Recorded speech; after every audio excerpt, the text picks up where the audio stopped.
Hello बच्चों, आपका एक बार फिर से स्वागत है मेरे YouTube चैनल पे जिसका नाम है फिजिक्स की आत्मा।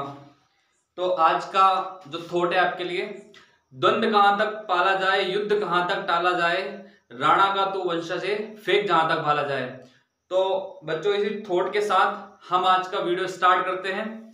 आज आपकी एग्जाम का बहुत इंपॉर्टेंट क्वेश्चन जो हर एग्जाम में 99% उसके चांस होते हैं पूछे जाने के, तो वो क्वेश्चन आप हम यहाँ पे सोल्व करेंगे। ठीक है, तो वो क्वेश्चन है आपका एलसीआर परिपथ। ठीक है, एलसीआर परिपथ जो होता है, एलसीआर परिपथ में आपको कुछ चीजें पूछी जाती है फाइंड करने के लिए। तो जैसे मैं आपको स्टेप बाय स्टेप बताता जाऊंगा यहाँ पे। जैसे सबसे पहले आपको परिपथ आरेख बनाना होता है, दूसरा होता है परिणामी वोल्टेज फाइंड करना, तीसरा परिपथ की प्रतिबाधा, है ना। इसके बाद जो चौथा होता है ना, परिपथ आरेख, परिणामी वोल्टेज, परिपथ की प्रतिबाधा, कालांतर, पांचवा जाएगा धारा का समीकरण, और जो लास्ट होता है इंपॉर्टेंट पॉइंट, है ना, जो हम अधिकतर छोड़ देते हैं, वो होता है आपका अनुनादी आवृत्ति। अनुनादी आवृत्ति। तो बच्चों हम स्टार्ट करते हैं वन बाय वन, स्टेप आप समझते जाना कैसे हम इसको सोल्व करना है। सबसे पहला आपका है परिपथ का आरेख। तो देखिए, परिपथ आरेख में क्या होता है कि इसमें हम एक प्रेरक कुंडली जिसका स्वप्रेरकत्व होता है L, इसके साथ एक जोड़ देते हैं संधारित्र जिसकी धारिता होती है C, और एक प्रतिरोधक इसके साथ जोड़ देते हैं जिसका प्रतिरोध होता है R। तीनों ये श्रेणी क्रम में जुड़े हुए हैं, इसका नाम ही आपका श्रेणी एलसीआर परिपथ। ठीक है, जब हम इनको कनेक्ट कर देते हैं सीरीज में, तो इनके सिरों पर एक परिणामी वोल्टेज आरोपित करते हैं, है ना। इसका साइन कुछ इस तरीके से हम बनाएंगे, और ये जो परिणामी वोल्टेज होता है वो होता है V equals to V naught sine omega T. ठीक है, जैसे ही वोल्टेज हम इस पर T time, T instant time पर हम वोल्टेज अप्लाई करते हैं, तो वोल्टेज अप्लाई करने से इसमें एक करंट फ्लो होता है, और वो जो करंट होता है वो एसी करंट होता है ना, उसका फॉर्मूला भी होता है I equals to I naught sine omega T. ठीक है, तो वो टाइम के रिस्पेक्ट में चेंज होता है, इसलिए उसको इंस्टेंट टाइम पे अपने को निकालना होता है। तो इसके सिरों पर जो वोल्टेज हो जाएगा वो जाएगा VL, L के सिरों पर वोल्टेज हो जाएगा VL, C के सिरों पर VC, और R के सिरों पर हो जाएगा VR।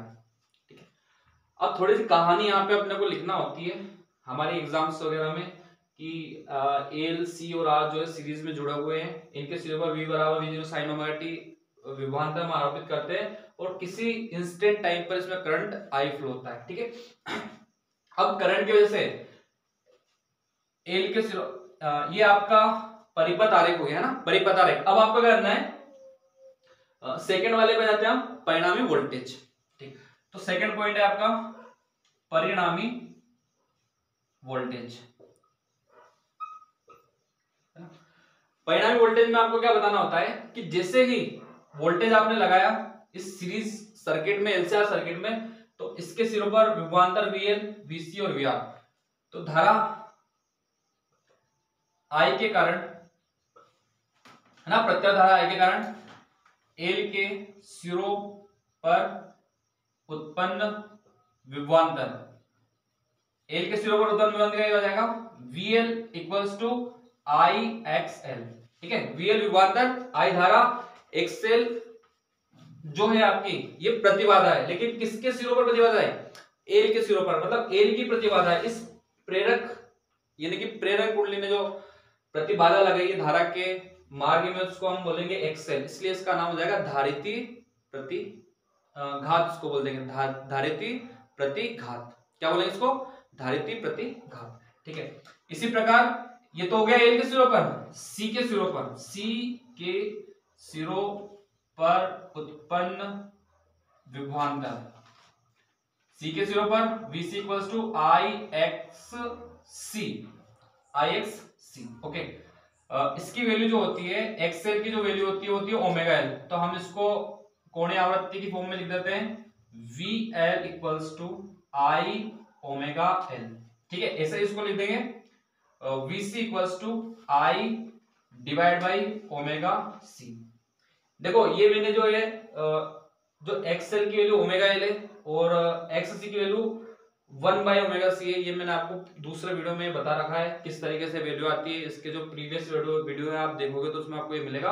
अभी हम एलसीआर को कर रहे हैं तो इसमें वीडियो हमारा ज्यादा बड़ा नहीं हो जाए, इसलिए मैं सिर्फ जो इंपोर्टेंट चीजें इसमें है वही मैं आपको बता रहा हूँ यहाँ पे। ठीक है, इसी प्रकार से आर के सिरों पर उत्पन्न विभवांतर, आर के सिरों पर V R equals to I R. ठीक है, सारे ये ओम्स लॉ से लेके अपन है ना, सब पे हमने क्या लगा दिया, ओम्स लॉ लगा दिया। ओके, तो ये विभवांतर हो गया। अब थोड़ी सी कहानी फिर हमको यहाँ बतानी पड़ेगी कि जो वीएल है वो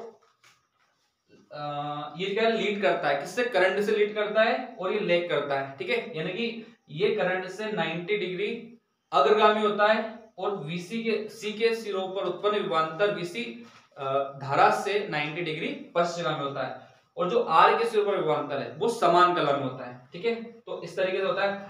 यदि VL जो है वो अधिक है, VL is greater than VC, तो परिणामी जो वोल्टेज होगा वो हो जाएगा VL माइनस VC। ठीक है, परिणामी वोल्टेज क्या हो जाएगा, VL माइनस VC। तो अब हम जो सेकंड वाला पॉइंट है इसको हम कर रहे हैं परिणामी वोल्टेज। इसके लिए आपको अब एक धारा और विभवांतर के मध्य कलांतर का डायग्राम बनाना पड़ेगा। तो मैं थोड़ा सा इसको रफ कर देता हूं क्योंकि अपने पास थोड़ा सा स्पेस कम है ना, क्वेश्चन थोड़ा बड़ा है, तो मैं इसको रफ कर देता हूं।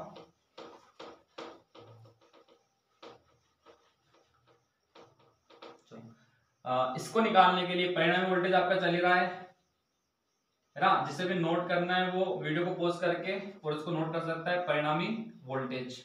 इसमें हम कलांतर बना देते हैं किस किस के बीच में, कलांतर बना देते धारा और वोल्टेज के बीच में। ठीक है, तो देखो ये आपका धारा की डायरेक्शन है, करंट की डायरेक्शन, और यहाँ पे हो जाएगा आर के सिरों पर उत्पन्न विभवांतर वी आर। ये हो जाएगा आपका एल के सिरों पर उत्पन्न विभवांतर जो होता है 90 डिग्री अग्रगामी होता है और सी के सिरों पर जो होता है वो 90 डिग्री क्या होता है, पश्चिमगामी। अब अगर मैंने आपको कंडीशन बताई VL is greater than VC, तो परिणामी वोल्टेज हो जाएगा VL माइनस VC। परिणामी वोल्टेज क्या हो जाएगा, VL माइनस VC ना। एल के सिरों पर अग्रगामी, सी के सिरों पर पश्चिमगामी और ये ग्रेटर देन है तो VL माइनस VC आपका हो जाएगा परिणामी। ठीक है, तो आपको रिजल्टेंट कितना मिलने वाला है इस डायरेक्शन में, VL माइनस VC। ठीक, अब जो VL माइनस VC है ये लीड कर रहा है यानी कि 90 डिग्री अग्रगामी है, तो इन दोनों का बीच में जो होगा वो परिणामी निकलेगा V। कितना एंगल बना के, फाई एंगल बना के, कितना एंगल बना के, फाई एंगल बना के ये निकलेगा आपका कितना, फाई। ठीक है, चलो वापस देख लो, VL माइनस VC ये अग्रगामी है परिणामी और इन दोनों के बीच में आपका रिजल्टेंट निकलेगा। ठीक है, V रिजल्टेंट इसका कितना एंगल बनाया इसने, तो आई से इसने एंगल बना रखा है फाई। ठीक है, अब करना क्या होता है कि आपको रिजल्टेंट निकालना है इसका, तो हम यहां से एक परपेंडिकुलर ड्रॉ कर देते हैं, एक परपेंडिकुलर इधर ड्रॉ कर देते हैं, है ना, इन दोनों का पे लंब डाल देते हैं। ठीक, अब जो परिणामी यानी कि V, आपको V की वैल्यू निकालनी है, तो यहाँ पे आपको एक 90 डिग्री यानी कि एक समकोण त्रिभुज लिखा है, तो समकोण त्रिभुज इसका कुछ नाम दे दो आप, OAB। तो OAB में समकोण त्रिभुज में क्या होता है, कर्ण का वर्ग बराबर लंब का वर्ग प्लस आधार का वर्ग, तो V स्क्वायर इक्वल्स टू ये तो है कर्ण, लंब हो गया ये कौन सी भुजा है आपकी VL माइनस VC और ये VR, ये क्या जाएगी VR। तो कर्ण का वर्ग बराबर लंब का वर्ग प्लस आधार का वर्ग, VL माइनस VC इसका होल स्क्वायर है ना। कर्ण का वर्ग बराबर लंब का वर्ग प्लस आधार का वर्ग, है ना। लंब हो गया आपका, लंब हो जाएगा VL माइनस VC स्क्वायर और आधार हो जाएगा VR इसका। चलो इसको सोल्व कर देते हैं। V square equals to V R की वैल्यू है आपकी, पहले अपनी जो इक्वेशन है उसमें से आई आर का whole square plus VL, VL की वैल्यू है, मतलब वीएल की वैल्यू आप लिख सकते हो आई ओमेगा एल, या आप पहले एक बार इसको लिख सकते हो आई एक्स एल माइनस आई एक्स सी का होल स्क्वायर। ठीक है, यहां से आप देखो जब आप इसका स्क्वायर करोगे a का स्क्वायर प्लस b, a का स्क्वायर प्लस b का स्क्वायर माइनस 2ab, तो आपका आई स्क्वायर पूरे में से कॉमन आ जाएगा, तो v square equals to I square R square plus I square, यहां से कॉमन ले सकते हैं हम, क्या बचेगा एक्सएल माइनस एक्स सी का स्क्वायर। ठीक है, अब देखो दोनों यहाँ पे प्लस है, तो दोनों पदों में से आई स्क्वायर फिर से हम कॉमन लेंगे, I square equals to R square plus यहाँ पे हो जाएगा XL minus X C, XL की वैल्यू रख दो तो ये जाएगा ओमेगा एल माइनस ये जाएगा 1 बाई ओमेगा सी इसका। ठीक है, इसका स्क्वायर हो जाएगा और ये बड़ा ब्रैकेट। ठीक है, यहां से जब हम v के ऊपर स्क्वायर है, जब इसको दूसरी तरफ भेजेंगे तो ये पूरा रूट में चला जाएगा, तो बचेगा क्या आपका, बचेगा v equals to I square तो बाहर आ जाएगा रूट से, रूट के अंदर बचेगा R square plus omega L minus 1 by omega C का होल स्क्वायर। ठीक है, ओके, ये आपका आ गया रिजल्टेंट यानी कि परिणामी वोल्टेज। ठीक है, परिणामी वोल्टेज आपको मिल गया, ये वैल्यू हो गई परिणामी वोल्टेज की। ठीक, अब बात करते हैं थर्ड वाली कंडीशन, परिपथ की प्रतिबाधा। प्रतिबाधा जो होता है वो रेजिस्टेंस होता है। ठीक है, तो जैसे आप I को V के डिवाइड में लेके आओगे तो ये जो क्वांटिटी हो जाएगी वो आपके रेजिस्टेंस के इक्वल हो जाएगी, है ना।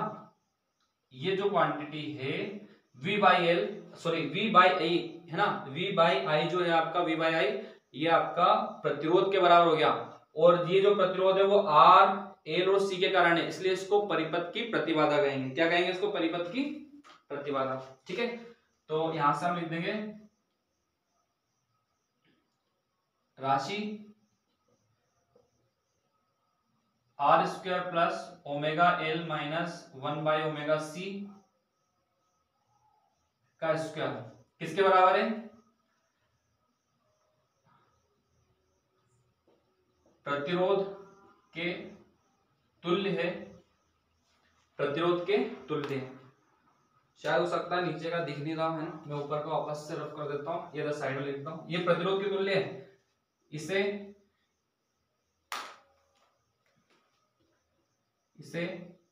एल सी आर के कारण परिपथ की प्रतिबाधा कहते हैं तथा जेड एलसीआर से दर्शाते हैं, जेड एलसीआर से दर्शाते हैं। ठीक है, तो इसको बस आपको इस वैल्यू को लिख देना जेड एलसीआर, तो जेड एलसीआर यानी कि परिपथ की प्रतिबाधा इक्वल्स टू पूरी value root R square plus omega L minus 1 by omega C, capital C का स्क्वायर। ठीक है, ये आ गया आपकी परिपथ की प्रतिबाधा। ठीक है, ये तीसरा पॉइंट कंप्लीट। कलांतर, कलांतर निकालना है तो कलांतर निकालने का सिंपल सा फॉर्मूला होता है tan, आपको निकालना है कलांतर मतलब tan फाई। ठीक है, tan फाई यानी कि लंब बटे आधार, लंब क्या है तो डायग्राम में आप देखोगे ध्यान से, थीटा के सामने होता है लंब और ये होता है आधार, तो ये जो वैल्यू है वो है VL माइनस VC, ये VL माइनस VC है ना, ठीक है, VL माइनस VC, कोई आधार है VR, तो हम लिख देंगे इसको VL minus VC divide by VR। करना क्या है, वापस से वैल्यू रखनी है, रखते जाओ, सेम प्रोसेस करनी है। VL की value IXL minus I omega, अच्छा XC रख दो पहले, ठीक है, ये हो गया IR, I से I कॉमन आ जाएगा, I से I कैंसिल हो जाएगा, तो tan phi equals to XL को लिख देंगे ओमेगा L, इसको लिख देंगे 1 by omega C divide by R। ठीक है, tan phi equals to omega L minus 1 by omega C divide by R, है ना, XL को लिख दिया हमने और I से I कैंसिल हो गया। ठीक, इसको थोड़ा सा और मैं यहाँ पे लिख देता हूँ, स्पेस कम हो गया है तो इसको रफ कर देते हैं।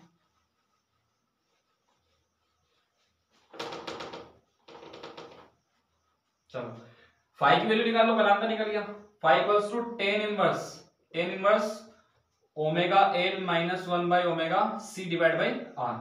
ये आपका निकल गया कालांतर। ठीक, अब फिफ्थ पॉइंट पर जाते हैं, धारा का समीकरण। धारा का समीकरण, तो देखो धारा यहाँ पे पश्चगामी है। धारा क्या है? पश्चगामी।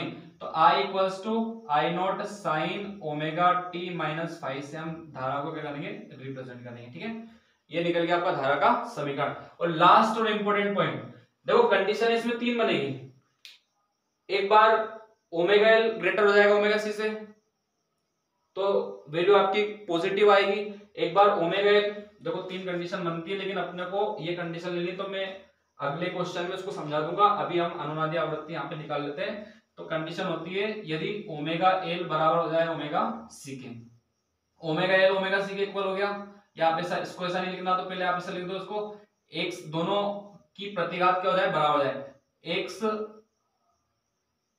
L equals to X C. X L की value omega L, X C की 1/ओमेगा c। ठीक है, इसको कैलकुलेट करना है, सोल्व करना है। तो यहां से आप कर सकते हो, ओमेगा स्क्वायर, ओमेगा आएगा इधर, एल जाएगा इधर। ठीक है, तो 1/LC। ठीक, यहां से ओमेगा हो जाएगा आपका 1/√LC, है ना। इसको फिर मैं यहाँ पे सोल्व करता हूँ। ओमेगा की जो वैल्यू होती है वो जनरली, अगर आपको फ्रीक्वेंसी निकालनी है, आवृत्ति निकालनी है, तो आवृत्ति का फॉर्मूला लगा दो। आवर्तकाल निकालना होता है तो आवर्तकाल लगा दो, तो आवृत्ति निकालनी है तो ओमेगा इक्वल्स होता है 2πf। वैल्यू पुट करेंगे ओमेगा की जगह, तो 2πf इक्वल्स टू 1/√LC। यहां से f की वैल्यू आपको निकालनी है, तो ये हो जाएगा 1/2π√LC। ठीक है, इसको बोलते हैं अनुनादी आवृत्ति। तो मैं आशा करता हूं कि आपको ये वीडियो अच्छे समझ में आया होगा। और अगर आपको इसमें कहीं भी कोई प्रॉब्लम होती है, तो या इसके अलावा आपको कोई सा वीडियो अच्छे से समझना हो, कोई कॉन्सेप्ट या कोई क्वेश्चन आपको एग्जाम के साथ समझना, तो आप कमेंट करके बता सकते हो। ऑल द बेस्ट, जय हिंद, जय भारत।